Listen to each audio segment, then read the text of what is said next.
guys, magluluto ako guys ngayon ng lechon belly. Lechon paksiw guys. So ayan, niwa-niwa ko na siya. Ayan. Then ginisa ko na to guys sa sibuyas at bawang. Ayan, nagluluto ako ng baon ni Mika. Baon ng aking college. So ayan, maglalagay lang tayo dito ng paminta at laurel. Ayan guys, maglalagay lang tayo ng laurel. Paminta na powder.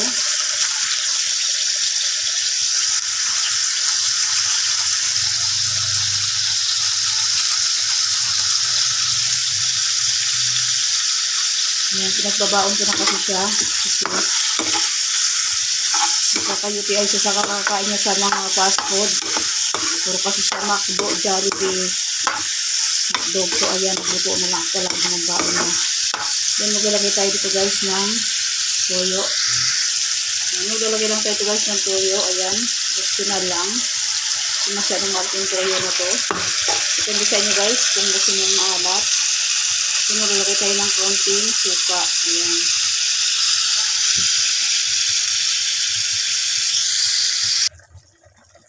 So ayan guys, halo-haloin lang natin. So bali magdagdag tayo guys ng konting tubig para meron siyang sabaw. Mikos-mikos lang natin to guys. Bali itong lechon bili namin guys, alam nyo. Mga ano pa to guys, New Year pa to guys. Nilagay lang namin sa freezer para hindi masira. Batong-bato pa siya.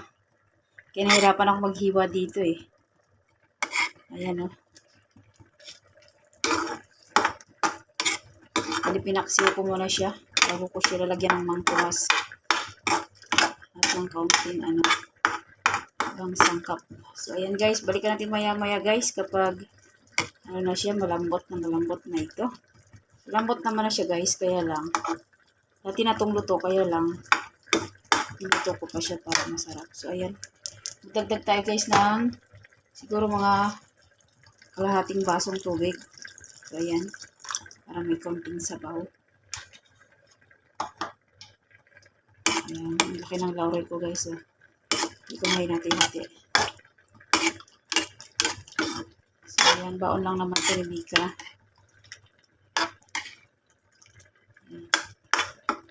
So ayan guys, balikan natin maya-maya guys kapag goods na. Ayan guys, kumukulo na siya.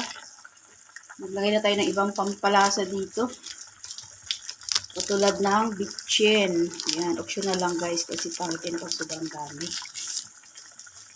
So, bagay nakadepende naman sa inyo guys kung gaano karami ang ilalagay nyo. Then maglagay tayo ng tumas.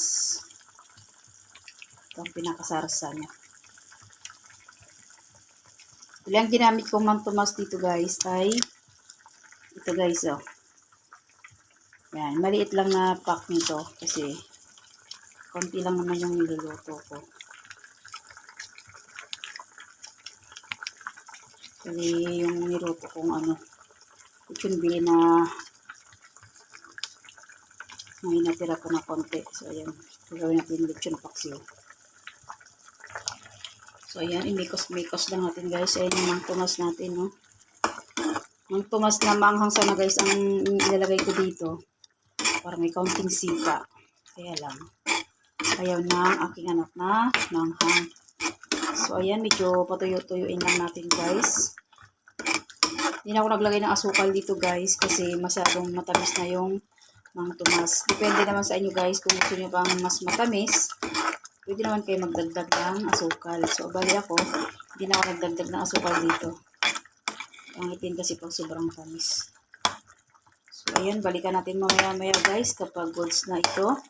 At kapag tuyong-tuyo na medyo na siya, konti na isabaw. Naripatuyo ng konti kasi para isabaw si Mika. So, ayan guys, balikan natin maya-maya. Ayan guys, luto na siya. Ayan. Lalagay tayo sa bowl ni Mika. Patayin na natin ating kalan. So, ayan guys, ang ating finish na ulam na niluto natin guys. So, ayan, yan na ang ating lechon paksiw guys. So, ayan. Nilagay ko na siya sa baon na ng aking anak guys. Yan ang baon niya.